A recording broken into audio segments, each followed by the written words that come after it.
Hi, everyone. Welcome to Chicago Sports Tonight. Luke and Ellis with you. Tina Wins alongside. ESPN's Courtney Cronin here as well. Great to have you back, Courtney. Thank you for having me. Also, Nicholas Moreano from the Marquee Network joining us. Bears winning their first playoff game in 15 years last night at Soldier Field. I'll tell you what, Soldier Field shook almost to the ground. And you guys were there. Courtney, you have to give me an idea, because I've been in the press box for the last, since they opened the new building back in 1990. Could you feel it shake? You could. I felt it under my feet first, and it's like this rumble of like, what's going on here? And then you felt it on where your computer's sitting on this like wooden plank. I've never felt that in all of my games covering the Bears at Soldier Field for years and years. And seeing some pretty crazy finishes, seeing 6 of them in the fourth quarter up until this point this year, I had never heard that. The crowd was incredible last night. And you heard Ben Johnson talk about it in the postgame locker room. He said, when you guys talk to the media, make sure to reference the crowd because of how much of an impact that had in the game. I know you're an Indiana alum. Yes. But you've been to Camp Randall and the press box, and when they start playing Jump Around, that's it the shakes, only other right? time I felt a press box venue shake. That was incredible. All right, Nicholas, you were in the crowd. I was following you on Twitter.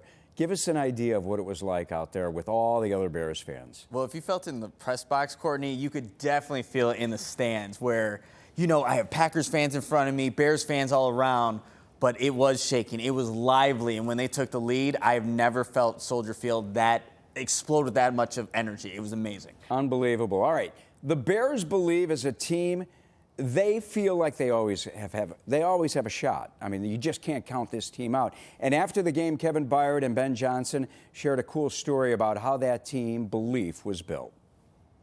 It might have been either training camp OTAs that he kind of obviously showed the game where Joe Tooney and Grady was going against each other in the Super Bowl, Atlanta versus New England. And he brought it up at halftime saying, like, hey, let's make this the most special game, most special comeback that we possibly can make it. And that's basically what it was. The belief was there. It was just great to get perspective from both of those players of how that game went down. That was my message to the group, was just reminding them that this has been done before, and rather than saying woe is me and oh crap we're in a hole, it's more this is a great opportunity for us to turn this thing around into a game that we'll never forget, and that's what they did. Pure belief. That's all you need. And you got belief in the coaches that they're going to call the right play at the right time. You got belief in the players that are on the field that are going to make the right play at the right time. You look up in the crowd, and it's just electric. You know, it's exciting. The energy from there and that point. I mean, they were rowdy. They were on it, and like I said, they were key in this game. Tina, I'll tell you what, you and I did the post-game show along with Pat the designer and also Matt Spiegel from The Score. All right, Bears are down 21-3. They scored 25 points in the fourth quarter. At what point is this Bears team out of a game where they have no chance? It feels like never, right? I mean, even at the half, they were down 21-3, and I was thinking to myself, how are they going to do this? How are they going to pull this out? I got coffee earlier this morning, and there was a guy that was at the coffee shop. We were talking. We were both trying to process, like, how do you put into words what we have witnessed from this team so far this season? He told me, I cried last night. And I said, you know what, in the city of Chicago, I'm sure a lot of grown men cried last night because the Bears beat the Packers, but it's just in their DNA, it seems like, so far this season. And you have to wonder, when is this luck going to run out? So far, it has not ran out one bit. You and I just talked about it running out. I mean, yeah. I don't know if it will. Like, the belief will never run out. Like what Caleb Williams is talking about, they believe in each other. They believe that they'll have an opportunity as long as the situation's right. That will never run out. But like the time, and will you be able to score soon enough in the fourth quarter that you don't let the clock run out on you? Because that rally didn't start until about 5 minutes left in the game. And we had seen, obviously, the last time they played Green Bay, they erased a 10-point deficit, get the onside kick recovery, score the touchdown, all under their 2-minute warning. They picked the right time to come alive, but it didn't just start at that point when the offense started turning those possessions 3 straight touchdowns. The 4 punts that the defense forced to start the fourth quarter, or to come in to the second half and then going into the fourth quarter, that was the dagger, because this defense played terribly in the first half.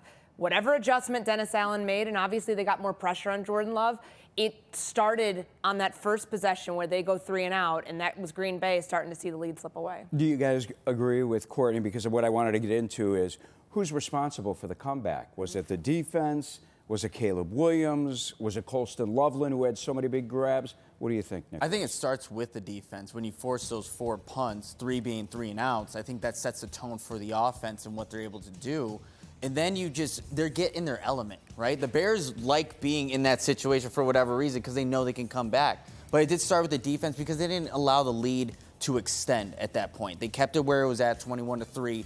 Bears start getting some field goals, and then the fourth quarter happens. What I think can't be overlooked, Tina, is Bears started spending far more time on the field with their offense than they had in the first half, obviously, which was wearing down the Green Bay defense. Tell me if you guys saw what I saw a worn down Green Bay defense those last 2 series. Real quick, I want to add to when you were asking, who's responsible for this comeback. I really think it's everyone, right? It's Ben Johnson, it's Caleb Williams, it's Romo Dunze on 4th and 8 there, Colston Loveland, but the defense, the adjustments that Dennis Allen made, right? Just bringing more pressure in those final 2 quarters here because you had Green Bay playing with also a makeshift offensive line. They had key injuries on that offensive line there, but you also had DA making those adjustments of having multiple DBs in the backfield that's really helped that second, third level, especially when you've got Josh Jacobs there as your running back. I was really happy to see Kyler Gordon out there on the football field, too. It was a big step for him to get back out there. We knew that he would be part of the game plan once they announced that he was coming back to practice last week, but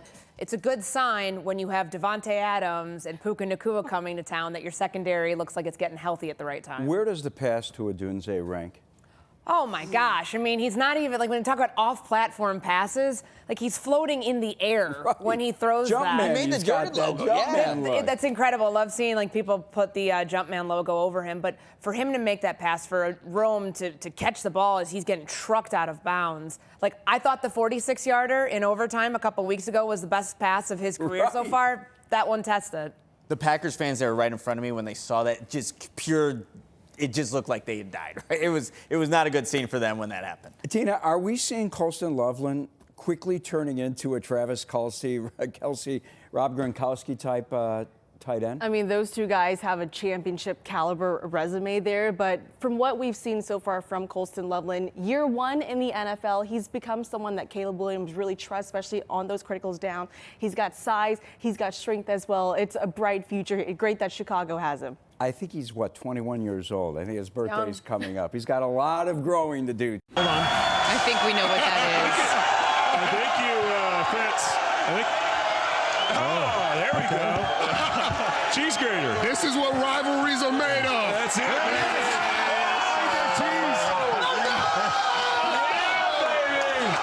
Oh, yeah. Oh, man.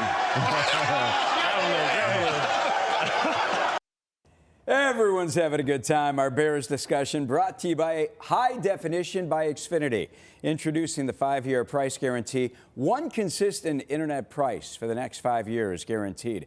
Luke Canellis, Courtney Cronin from ESPN, Tina Wynn in the house, Nicholas Moreano from the Marquee Network. We talked about the play of the defensive backs in that second half when that defense turned things around. We can't overlook the pressure they put on Jordan Love as well. Finally, they pressured him 18% of his dropbacks in the first half, and that number ratcheted up to 32%. And it actually happened because they were blitzing less. So the adjustments that Dennis Allen makes when they're getting crushed in man coverage, because they're trying to sell out to stop the run, and I get why you do that, because you anticipate that there's going to be a course correct. Remember, Josh Jacobs didn't get used in that Baltimore game, 4 rushing attempts, 3 yards. You think, oh, Matt LaFleur's going to run the top running back, right? No, like, didn't happen the way that they expected it to. But that left them vulnerable on the back end for all of those explosive plays. The 3 touchdowns that Jordan Love had, he had all the time in the world in the first half. I'm sure they got to the locker room and said, hey, let's try to get some pressure on the quarterback because it might actually stifle what this offense is able to do once the Bears got home a couple times. Montez Sweat, Austin Booker, I mean, they were putting pressure on Love. They were, and I think that was key to obviously contributing to those defensive stops. But I liked how they were playing the run as well. You saw these defensive ends, these defensive tackles, they were crashing down on these gaps. And then you didn't see guys like Josh Jacobs or the Packers running backs. How about Jacobs' running numbers in the second half? Yeah. 7 carries, 6 yards. Dennis Allen doing the job. I want to immediately get into Ben Johnson's play calling. Did you think, because I was getting texts from all kinds of fans, he's being too cute out there on 4th down? Did you feel that way? Yes, and especially early on in the first half. But from what we've learned last week, especially from the players, right, the mindset going into this week was being aggressive because you knew against Green Bay, that's what you're going to have to do. Tough to settle for field goals. You got to go and score touchdowns there. And that's what we saw from Ben Johnson, that aggressive mindset. But that's what we've learned about Ben Johnson throughout the season, right? He's someone that is aggressive. He's going to go for the touchdown. You agree? Early on, when they're going for it on 4th down in their own territory as many times as they were, and they're not converting, I think it's a little concerning because you wonder, is he going Dan Campbell territory? Did you where think he's he had going lost to confidence that his defense couldn't stop their offense? I do think that is a big part of it. That if you feel that you need to keep your defense off the field as long as possible because you're worried they can't stop them from Green Bay from going the length of the field and scoring, you're going to try to stay on the field as much as you can. I think the interesting part of it, Torrey Taylor said last night, he had never not punted in a game. Oh, yeah, that's right. Ever. You know, the Bears didn't punt at all in that game. And that's, a byproduct of the 4th downs that they went for. But I think it evened itself out by the way that they kind of caught reality in the second half when they realized when the fourth down failed conversion happened, and they realized, okay, like there might be some happy medium here. Like let's take the points, take the field goals, try to even the score out. I wonder how much last week's game or against Detroit, where Ben elected to punt and never got the ball back for his offense. 100%. So when you're looking at this game, there was just a far more aggressive Ben Johnson in this one. So I wonder if that played a factor into why we saw him go for it on 4th down as much as he did. You know, Bears were -2 in turnover ratio in this football game. Didn't get a takeaway. Actually had 3 opportunities. I remember the Packers put the ball on the ground 3 different times, didn't recover any of the 3 fumbles out there. They ran for only 44 yards in the first half, 93 in the game against the Packers defense that I was screaming all week long. Run against this Packers defense after watching what the Titans did. The Bears won a game, and everything that you said needed to happen for them to win a game didn't happen. And I feel good about that. Well, we know that everything is cured by winning. But there is so much for this team to correct as they get ready for the Rams. Oh, we'd be lighting them up tonight. If this was a season-ending show right now, we'd be talking about all of the house of cards that they were built on. A defense that was built on takeaways but had no pass rush eventually that was going to get exposed. That Caleb Williams, I had never seen him that demonstrative during a game. He was frustrated yesterday. And when you think about what this team's built on, the run game, Ben Johnson went away from it, but there's a caveat there. He said, look, when you get down and you have to play from behind, you're going to be throwing the ball more. And by the byproduct of that is that Caleb gets into a rhythm a little bit easier. So it's kind of like the things that we would be crushing them for today, had it not been a win, actually found a way to work themselves out because Caleb, with his deep ball in the second half, 15 yards or more on those passes, a lot more effective than he was throwing for 40 yards on those passes in the first half. We're learning a lot about Caleb Williams so far this season, right? And I think yesterday you saw him grow even more as a leader, being kind of vocal, showing some frustration there on the sideline, really holding himself accountable, but also his teammates accountable too. But at the end of the day, right, he had to put on that Superman cape, and that's what we saw.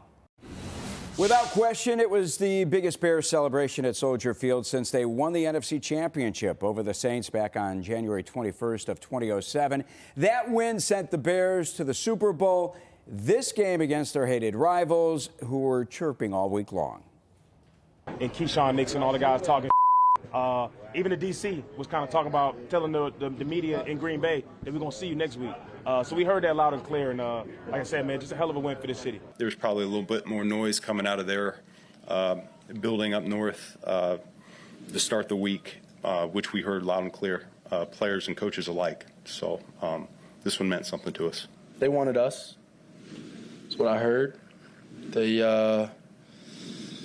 wanted it, and they got it. Nicholas, I'll start with you. Should Matt LaFleur lose his job, as Packers have lost 5 straight? I'm sure there's Packers fans that want that to happen, but I think realistically for the Green Bay Packers, Matt LaFleur does put them in a position to be contending in the NFC North. So I would say that he doesn't lose the job, but some Packers fans would disagree with that. Losing 5 straight to end the season is tough, and once again, being a one and done in the postseason is also tough. I understand their frustration, but listen, if he got fired, he's going to get another job pretty quick because there are a lot of openings right now in the NFL. And there are a lot of head coaches out there, like John Harbaugh, who would be a great fit in Green Bay, that Green Bay has to consider. Like, they have a brand new team president in Ed Policy, so there's going to be conversations that happen throughout the course of the next couple days that will determine whether he stays or not. But it's not just this year and losing 5 straight to end the season. Tina brought up last season the trend here that's happening where they lose games in the regular season, they get bounced in the wild card round. 1-4 in his last 5 postseason appearances. They reached the NFC Championship his first year. It was great. Seems like they've been on a downward trajectory in the playoffs since then. All right, our scores around the league are brought to you by your Chicagoland and Northwest Indiana Kia dealers. Visit kia.com to discover movement that inspires. 2 earlier wild card playoff games in the AFC feature the Bills and Jags. Buffalo gets their first road playoff victory. And in the NFC, Niners and Eagles, San Francisco pulls off the upset over the defending champs. So with that result, we know the Bears will be playing Matt Stafford, Sean McVay, and the Rams. What do you think, Courtney? I mean, it's the most complete team in the NFC. We've been saying that all season long. This defense has playmakers at every single level. The offense, as we talked about, Devontae Adams, Puka Nacua, and Matthew Stafford. Caleb's the young guy in the NFL making all these crazy fourth-quarter comebacks happen. Matthew Stafford's the OG who's been doing this all season long. I'm very excited to see how those two match up with each other. You think weather will be a factor? I do, yeah, sure, to an extent, but either way, I mean, the Rams have an offense that looks unstoppable. Matthew Stafford, the way that he's playing this season, Puka Nacua, Devontae Adams. I'm a little worried here about this Bears defense and how they'll be able to stop them. Nicholas? You know, if the Packers receivers gave the Bears trouble, the Lions receivers gave the Bears trouble, Puka Nacua, Devontae Adams are definitely going to give this. That's what worries me.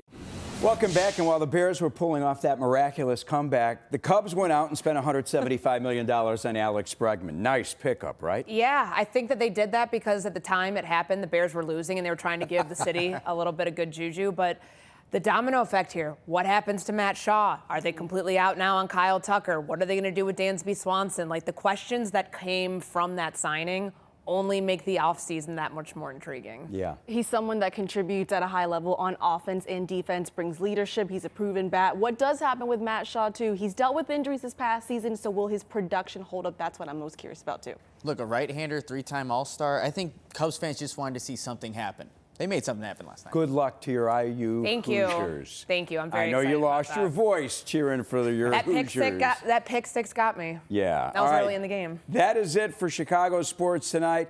Bears Game Night Live with Jeff and Tom coming up. Here is your good, better, best after an epic night at Soldier Field. Hell yeah!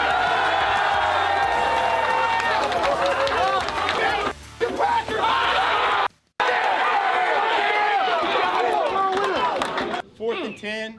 I don't think either one of his feet was on the ground when he threw this ball. Ice. It's just straight ice. Let's go,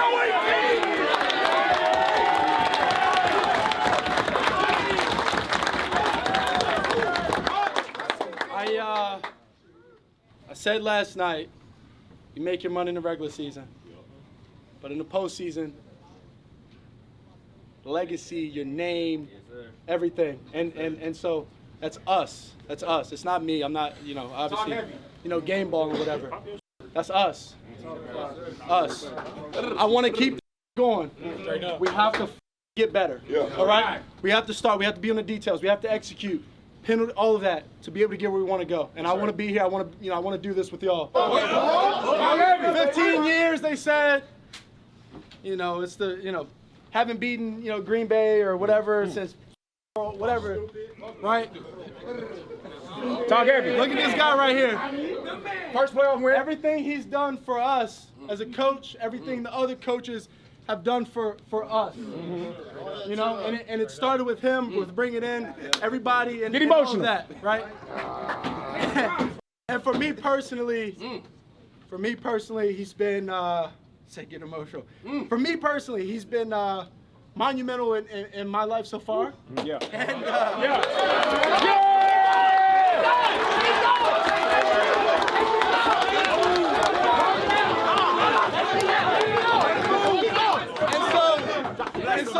go to his first playoff win as a Chicago Bear.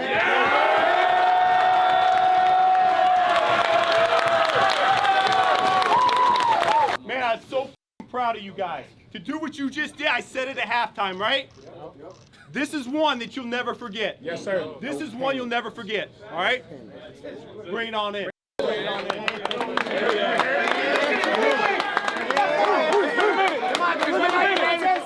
Good, better, best! Never let it rest! Good gets better! Good better gets better! Bears on 3, 1, 2, 3!